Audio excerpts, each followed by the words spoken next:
Magandang gabi mga idol.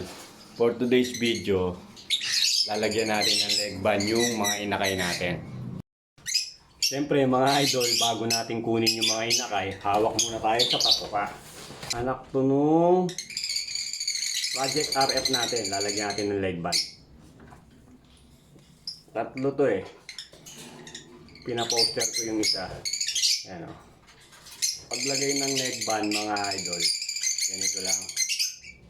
Kukunin natin yung tatlong daliri nung inakay, tapos ipapasok natin itong leg band.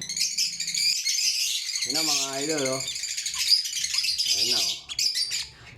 Ganun lang kadaling maglagay ng leg band. Bakit nga ba natin kailangan lagyan ng leg band?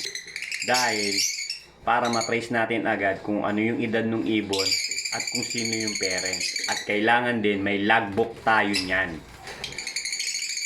Ilang palamuti yung leg band ng ibon sa pangapaan nila.